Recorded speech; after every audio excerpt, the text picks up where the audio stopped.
Me pagavam para parecer interessado e funcionava. Se você é novo no canal e gosta de histórias, já inscreva-se, deixe seu like e ative as notificações. Olá, pessoal do Reddit, eu sou o Edson, tenho 53 anos, sou casado com a Renata, não temos filhos, e vim contar para vocês uma história no mínimo curiosa sobre a minha vida, como figurante profissional de vendas. Ah, e só para esclarecer, inglês não é minha língua nativa, então me desculpem por qualquer erro de gramática ou expressão ao longo do texto.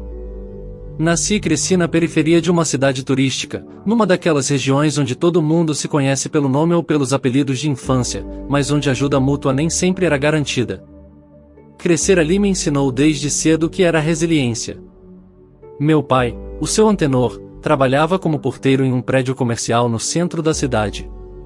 Saía de casa antes das 6 da manhã e voltava muitas vezes já com a janta esfriando. Minha mãe, Dona Neuza, era diarista. Trabalhava em casas de família, limpando, cozinhando e cuidando dos filhos dos outros. Foi com eles que aprendi o valor da honestidade, da simplicidade e, acima de tudo, do trabalho digno.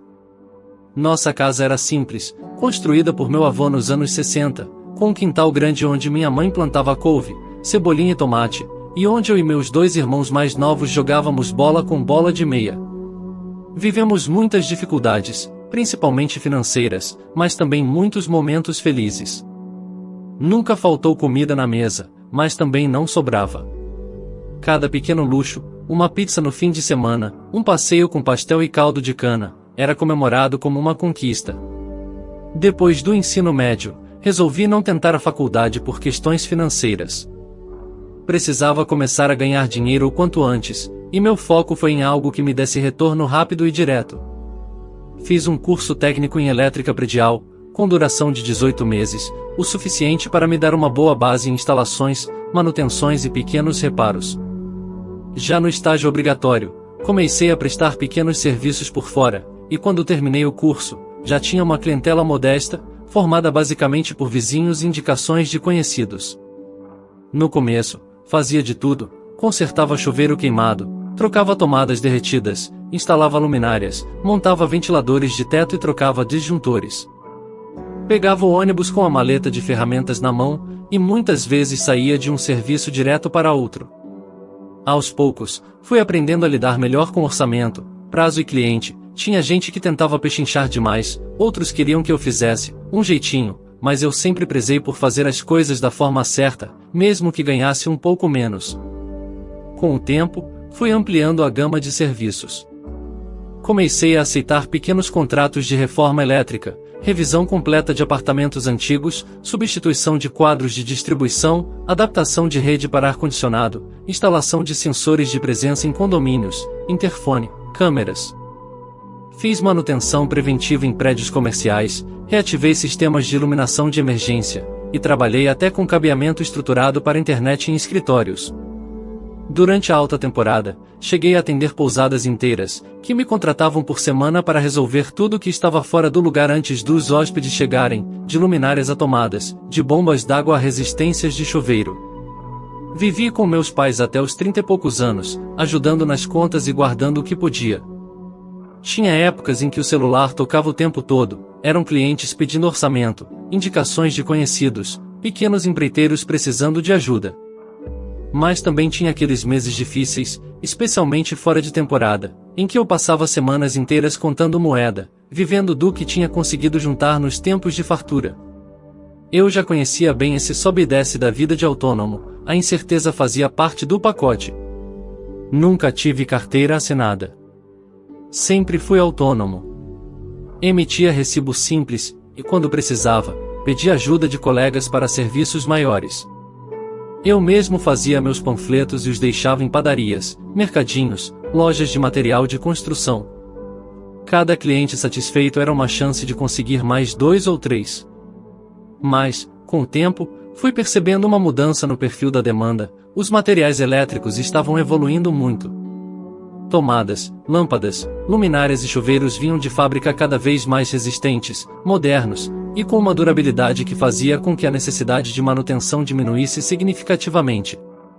Alguns prédios que eu costumava visitar uma vez por mês passaram a me chamar a cada 6, 7 meses. Clientes antigos me ligavam para dizer que os equipamentos novos duravam tanto que nem lembravam mais quando foi a última troca. Isso, claro, é ótimo para o consumidor, mas para quem vive de manutenção, significava menos chamados, menos urgência, e mais tempo ocioso. A tecnologia estava mudando o jogo. Mas ainda assim, a instabilidade era grande. E foi em uma dessas fases de escassez, quando eu já me perguntava se não era hora de mudar de ramo, que surgiu um trabalho completamente inesperado, que mudaria não só minha renda, mas também minha visão sobre o mundo das vendas. Em 2012, eu estava numa das fases mais fracas que já enfrentei. O movimento tinha praticamente desaparecido. Passava horas e horas em casa com o celular ao lado, esperando tocar, mas ele permanecia em silêncio. A cada novo dia sem serviço, aumentava aquela angústia silenciosa de quem depende do próprio esforço para garantir o básico. Eu já não escolhia mais o tipo de trabalho, aceitava qualquer coisa que aparecesse, mesmo que fosse longe, mal remunerada ou exigisse esforço físico descomunal por um retorno quase simbólico.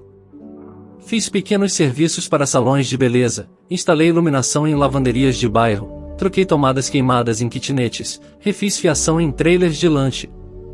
Teve um dia em que fui chamado para instalar uma campainha com vídeo num sobrado onde os próprios moradores não sabiam nem ao certo onde passava a rede elétrica. Acabei passando quase o dia inteiro lá por menos de R$100. Mas era o que tinha, e como muitos autônomos, eu preferia trabalhar ganhando pouco do que ficar parado. Foi nesse cenário de desgaste, tanto físico quanto emocional, que num fim de tarde qualquer, recebi uma ligação que mudaria o rumo de tudo. Era uma indicação de última hora, passada por um pintor que eu conhecia de outros serviços. Disseram que havia uma loja no centro precisando instalar 3 luminárias decorativas na fachada ainda naquela semana. O pagamento seria à vista. Nem pensei 2 vezes. Cheguei perto do final do expediente, com minhas ferramentas numa maleta e a escada amarrada no meu Uno 2000. O trabalho parecia simples, mas exigia cuidado. Era preciso passar fiação sobre o forro de gesso do interior da loja, fazer conexões seguras e ainda posicionar as luminárias de forma simétrica para manter a estética da fachada. Levei quase 2 horas ali, focado, suando em silêncio. Só quando terminei, fui chamado até o balcão para receber. E foi nesse momento que reconheci o dono da loja, William. Meu velho colega da escola, daqueles que sentava no fundão, sempre animado, cheio de planos.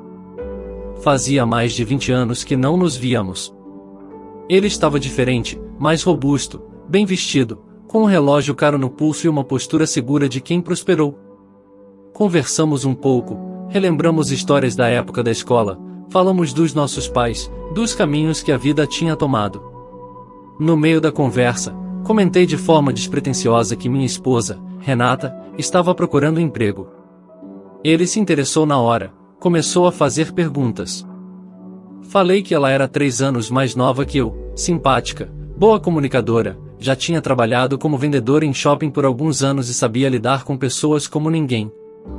William então me convidou, pediu que eu a levasse até a loja no sábado de manhã, que ele queria apresentar uma proposta que exigia confiança, discrição e uma boa dose de comprometimento. Disse que era uma ideia nova que estava testando na empresa, e que precisava de alguém em quem ele pudesse confiar de olhos fechados. Achei tudo aquilo meio vago e misterioso, mas naquele momento qualquer oportunidade era bem-vinda. Estávamos passando por dificuldades, e eu sabia que a Renata também precisava se sentir útil, ativa, valorizada. Então aceitei. Naquela noite, quase não dormi. Fiquei pensando em que tipo de trabalho seria esse. Será que ele queria que a gente ajudasse na parte administrativa? Será que era algum trabalho com vendas? Não era comum um convite tão direto, e ao mesmo tempo tão pouco claro. Renata também ficou curiosa, mas animada, fazia tempo que ela não recebia uma oportunidade concreta. O sábado amanheceu ensolarado, e nos arrumamos como se fossemos para uma entrevista formal. Eu escolhi uma camisa social azul clara, que combinava com a única calça de alfaiataria que eu ainda tinha em bom estado, além de um sapato que eu guardava para ocasiões especiais. Fiz a barba com cuidado, penteei o cabelo com gel e passei perfume. A Renata, como sempre, estava deslumbrante. Ela optou por um vestido azul de tecido leve, que marcava a cintura com uma faixa fina e tinha um leve brilho discreto quando o sol batia. O vestido ia até os joelhos e combinava com uma sandália de salto médio bege, elegante e mais confortável. Seu cabelo loiro encaracolado estava solto, com os cachos bem definidos, e ela usava brincos prateados pequenos e um colar simples, mas de muito bom gosto. O batom era claro, mas destacava o sorriso dela, aquele sorriso confiante de quem sabe se portar bem em qualquer ambiente. Enquanto dirigíamos até a loja, a ansiedade tomava conta. A cada semáforo, a cada esquina, eu tentava montar na cabeça as possíveis funções que ele poderia estar imaginando para nós dois. Será que ele nos queria para ajudar na administração? Para organizar eventos? Para algum trabalho de divulgação? Mas a verdade é que nada do que imaginei chegava perto do que ele revelou. Eu só fui entender mesmo, com todas as letras, o que William tinha em mente quando ele usou uma palavra que eu jamais pensei ouvir numa proposta de trabalho: figurante. Uma vaga que exigia presença, postura, atuação, persuasão, e que, pasmem, envolvia passar boa parte do dia parecendo interessado em algo que não compraríamos de verdade. Era, literalmente, um papel. Mas não qualquer papel. Era um papel meticulosamente pensado, com falas improvisadas mas atitudes coreografadas, com pausas ensaiadas, reações estudadas, expressões calculadas. Era ser parte de um espetáculo silencioso, montado nos bastidores da confiança. O ambiente era real, os produtos também, mas a nossa função era puramente simbólica: representar segurança, estabilidade, entusiasmo, tudo aquilo que um comprador indeciso precisava enxergar nos olhos de outra pessoa para tomar coragem de assinar o contrato. Se aceitasse aquela vaga seria como aceitar um convite para um tipo de teatro corporativo onde, em vez de aplausos, se colhia comissões. Um teatro sutil, sem holofotes, mas incrivelmente eficaz. E um papel que mudaria completamente a trajetória da minha vida profissional, não apenas pelos ganhos financeiros, mas pela compreensão profunda de como as emoções, o ambiente e as narrativas influenciam nossas decisões mais importantes. William falou bastante sobre multipropriedade, que, segundo ele, era o futuro das viagens em família para a classe média que queria ter experiências de alto padrão sem precisar adquirir um imóvel inteiro. Era basicamente a compra de cotas de um imóvel turístico, onde a pessoa teria direito de usar o resort por alguns dias ao ano, em datas pré-agendadas, ou então poderia receber um valor de compensação caso optasse por não utilizar o benefício. Ele usou termos como direito de uso fracionado, experiência de férias garantida, renda passiva sazonal, e outros jargões que deixavam tudo com cara de investimento moderno. Explicou também como funcionava a operação da empresa de forma muito minuciosa. Tinham 4 vendedores altamente treinados espalhados em pontos estratégicos da cidade, calçadões, shoppings, pontos turísticos com maior fluxo, que abordavam os turistas com convites para apresentações, geralmente oferecendo brindes como jantares, passeios gratuitos ou cortesias em spas. Esses profissionais tinham metas diárias, bônus por captação e treinamentos constantes em técnicas de persuasão. Os turistas, depois de convencidos, eram levados até o escritório da empresa, uma sala bem decorada com ar-condicionado potente, sofás confortáveis e café de máquina. A ambientação era pensada para transmitir conforto, segurança e um certo ar de exclusividade. Nada ali era improvisado. A trilha sonora instrumental ao fundo, as revistas de viagem sobre as mesas, a disposição dos móveis, tudo era parte de um roteiro. Lá, outros 2 profissionais, os fechadores, faziam as apresentações formais. Eles dominavam o discurso como atores experientes. Começavam com vídeos institucionais, seguiam com fotos de resorts paradisíacos e, pouco a pouco, introduziam as tabelas de disponibilidade, as simulações de pagamento e os bônus por fidelidade. A linguagem era cuidadosamente estudada. Em vez de dizerem compra, diziam aquisição de experiência. Em vez de desconto, usavam condição especial para hoje. Tudo era pensado para criar um clima de empolgação, urgência e validação social. E foi aí que entrava a peça final da estratégia: nós, os figurantes. Ao estarmos ali, sentados em mesas ao lado, interagindo com os vendedores, demonstrando empolgação, fazendo perguntas em voz alta, trocando olhares cúmplices como um casal decidido, criaríamos um pano de fundo psicológico para os clientes reais. A simples presença de outras pessoas aparentemente já em processo de compra ativaria nos visitantes um senso de pertencimento e segurança. O medo de tomar uma decisão sozinho era diluído pelo ambiente cuidadosamente encenado ao redor. Segundo William, era nessa etapa que a maior parte dos contratos era fechada. E não por acaso. Era o ápice de uma encenação sutil, mas extremamente eficiente. Ainda assim, ele confidenciou que muitos visitantes desistiam no último minuto. Chegavam até ali entusiasmados, ouviam toda a apresentação, mas bastava olharem ao redor e perceberem que estavam sozinhos, que ninguém mais parecia estar comprando, para que recuassem. A insegurança batia forte. Era como se a ausência de outros compradores anulasse toda a lógica do investimento. Foi justamente por isso que William queria nos contratar, para preencher esse vazio social, dar a sensação de que a decisão estava sendo compartilhada, reforçada, aprovada por gente real. E isso, segundo ele, fazia toda a diferença. Ele falava com empolgação, detalhando as vantagens do negócio, as metas da equipe, os bônus por desempenho, e de como o negócio estava crescendo. Mas eu seguia sem entender exatamente o que faríamos ali. Até que, finalmente, ele olhou nos nossos olhos e disse: "Eu tenho uma vaga, mas preciso que vocês dois trabalhem juntos. Vocês passam confiança. Quero que sejam compradores figurantes." Ficamos em silêncio por alguns segundos.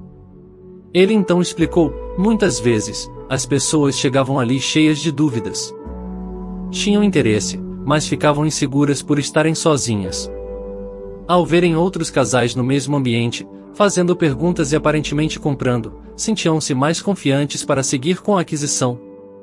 Nosso papel seria esse: estar no ambiente, sentados com um dos vendedores, fazendo perguntas, demonstrando interesse, e participando de toda a apresentação como se fôssemos compradores reais. Tudo encenado. Confesso que achei a proposta estranha, até absurda num primeiro momento, mas ao mesmo tempo profundamente instigante. Era um tipo de trabalho que eu jamais imaginaria existir, quanto mais me ver fazendo parte dele. A ideia de ser figurante em um processo de vendas parecia mais com roteiro de filme do que com algo do mundo real. Mas quanto mais ele explicava, mais tudo fazia sentido. Havia lógica por trás da encenação, e um propósito claro: gerar confiança nos clientes verdadeiros. E o valor que ele ofereceu me surpreendeu de verdade. Não era só um salário fixo acima da média do que eu ganhava como autônomo. Havia também uma ajuda de custo generosa, para transporte, alimentação e até vestuário, além de um bônus mensal atrelado ao desempenho da equipe de vendas. Era, de certa forma, um trabalho comissionado disfarçado, onde a gente ganhava mais conforme mais gente fosse convencida pela nossa atuação. Ele fez questão de frisar que precisava de um casal confiável, com aparência respeitável, comportamento discreto e que soubesse se adaptar a diferentes situações sem levantar suspeitas. Disse que ele e o time de marketing haviam notado que o momento mais sensível da venda era justamente o final da apresentação. Muitas pessoas pareciam prontas para fechar, mas desistiam por hesitar sozinhas.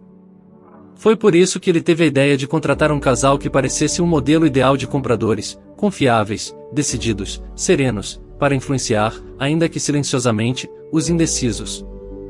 Topamos. Já na segunda-feira de manhã estávamos na empresa, assinando o contrato e recebendo as primeiras instruções. Assim começava a nossa jornada no mundo das vendas encenadas, onde bastava parecer estar comprando para, de fato, fazer vender. No primeiro dia, William nos deu um valor específico para comprarmos roupas. Ele queria que nossa aparência refletisse um certo padrão de sucesso, sem exagero, mas com classe. Fomos direto ao shopping, e mesmo com o valor limitado, conseguimos montar um visual que realmente impressionava. Eu escolhi um terno escuro com corte moderno, daqueles que valorizam os ombros e afinam a silhueta. Combinei com uma camisa branca de algodão egípcio que encontrei em promoção, e uma gravata vinho acetinada que dava o toque final. Quando experimentei tudo no provador e me olhei no espelho, me senti diferente, mais confiante, mais respeitado, como se vestisse um novo papel na vida. Pela primeira vez, me senti de fato como um executivo. A Renata também caprichou. Ela passou um bom tempo em frente aos espelhos da loja escolhendo cada acessório. Comprou um conjunto de brincos grandes, Colares com pedrarias chamativas e anéis com pedras brilhantes, tudo bijuteria, mas de uma qualidade tão boa que à primeira vista passava facilmente por joias legítimas. Ela também escolheu um blazer estruturado em tom de creme, que usava por cima de vestidos lisos ou calças de alfaiataria. Nos pés, um par de escarpães pretos de salto médio que davam imponência ao andar dela. E para completar, arrumou os cabelos com escova e finalizou os cachos com um ativador de brilho. O resultado era impactante. Juntos, parecíamos um casal de classe média alta que frequentava bons restaurantes, fazia viagens internacionais e estava prestes a investir em mais uma experiência sofisticada. Exatamente o que William queria que os outros enxergassem em nós. Nosso trabalho era simples, mas exigia atenção. Sempre que chegava alguém novo para a apresentação, a gente já estava sentado conversando com um dos vendedores. Quando passava o vídeo institucional, cheio de imagens paradisíacas, eu virava para Renata e dizia: "Esse aqui tem a nossa cara. Imagina passar o Réveillon nesse lugar?" A gente reagia como um casal de classe média alta prestes a fazer um ótimo investimento. E os outros clientes viam isso. Era sutil, mas funcionava. Se sentiam parte de algo. No fim das apresentações, fingíamos assinar papéis, contratos genéricos, folhas em branco com uma pasta por cima, ou formulários antigos reaproveitados. Tudo coreografado para parecer um fechamento de negócio real. E aí vinha o ápice do teatro. O vendedor abria uma garrafa de espumante, todos batiam palmas, havia um pequeno coquetel montado com bolo, salgadinhos e balões, como se fosse uma festa de boas-vindas. As pessoas tiravam fotos, faziam vídeos com o celular, registravam o momento com sorrisos no rosto como se fosse uma verdadeira conquista. O ambiente ficava tomado por uma energia de celebração, e quem estava só observando se via, de repente, envolvido por aquela atmosfera quase mágica de pertencimento e sucesso. Havia uma mesa com uma plaquinha de "Parabéns pela nova conquista", e o fotógrafo da empresa, assim, havia um fotógrafo, passava tirando fotos que depois eram enviadas para o e-mail dos novos compradores, como uma lembrança da ocasião. Em muitos casos, essas imagens eram compartilhadas em redes sociais, o que ampliava ainda mais a sensação de validação pública. Poucos conseguiam dizer "não", depois de verem outras pessoas aparentemente tão entusiasmadas e de participarem, mesmo que indiretamente, de um momento tão envolvente. Era uma encenação envolvente, bem montada, difícil de resistir, e nós éramos peças fundamentais nesse cenário. O resultado? No final do primeiro mês, as vendas subiram 40%. Em 2 meses, estávamos entre os casais mais influentes ali dentro, sem nunca termos comprado uma única cota de verdade. Com o tempo, William expandiu o modelo. Contratou outros figurantes, mas nós continuamos como os originais. Ganhamos confiança da equipe, participamos de reuniões estratégicas e, eventualmente, ajudávamos até a treinar novos figurantes. O mais curioso é que alguns dos vendedores que trabalhavam na rua nem sabiam que a gente era parte do teatro, eles achavam que éramos clientes antigos apaixonados pela ideia de voltar para comprar mais. Ficamos quase 5 anos nessa função. Durante esse tempo, vivemos situações curiosas, cômicas e até emocionantes. Conhecemos gente de todos os tipos, vimos clientes hesitantes se transformarem em compradores empolgados, e participamos de centenas de brindes simbólicos. Guardamos boa parte do que ganhamos, sempre com o pé no chão e pensando no futuro. Não gastamos com luxo, nem com viagens, apesar de, ironicamente, termos vendido tantas durante aqueles anos. Em 2023, finalmente realizamos um antigo sonho. Compramos uma casa em outra cidade, mais tranquila, mais arborizada, onde hoje vivemos com mais calma e sem o ritmo intenso das apresentações. Nos afastamos do teatro das vendas, mas levamos conosco a experiência única de ter atuado num palco invisível que, no fim das contas, vendia sonhos. E o mais curioso, nem todo mundo percebe que já participou de um espetáculo desses, como espectador ou, quem sabe, como figurante sem saber. E você? Já trabalhou em algo diferente, fora do convencional? Alguma função que parecia pequena por fora, mas que tinha um papel essencial nos bastidores de algo maior? Se tiver uma história parecida, ou completamente oposta, deixe nos comentários. Vou adorar saber que não estou sozinho nesse tipo de história improvável. Comentário do curador. Esse relato é fascinante. Mostra como, em vendas, o ambiente e a psicologia contam tanto quanto o produto em si. A presença de um casal, comprando, ali, sorrindo, vibrando e comemorando com espumante fotos, servia como uma âncora emocional poderosa para os clientes em dúvida. Era como se eles recebessem, ali mesmo, uma confirmação silenciosa de que estavam tomando a decisão certa. Não havia espaço para incerteza num ambiente que parecia cheio de felicidade e confiança. A estratégia do William foi brilhante e ousada. Ele entendeu que o fator social, aquele impulso que temos de seguir os outros quando percebemos um padrão de comportamento, é um gatilho muito mais forte do que qualquer argumento técnico. E colocar figurantes como o Edson e a Renata para desempenhar esse papel com tanta naturalidade foi um verdadeiro golpe de mestre. Uma performance sutil, mas extremamente eficaz, onde a linha entre realidade e encenação se tornava quase imperceptível. O mais impressionante é pensar que, muitas vezes, os bastidores são justamente onde tudo acontece. Uma história como essa nos mostra que nem todo trabalho extraordinário acontece no palco principal. Alguns exigem silêncio, observação, e a capacidade de influenciar sem parecer que se está influenciando. Obrigado por assistir até aqui. Para mais histórias como esta, curta este vídeo, inscreva-se no meu canal e compartilhe nas redes sociais.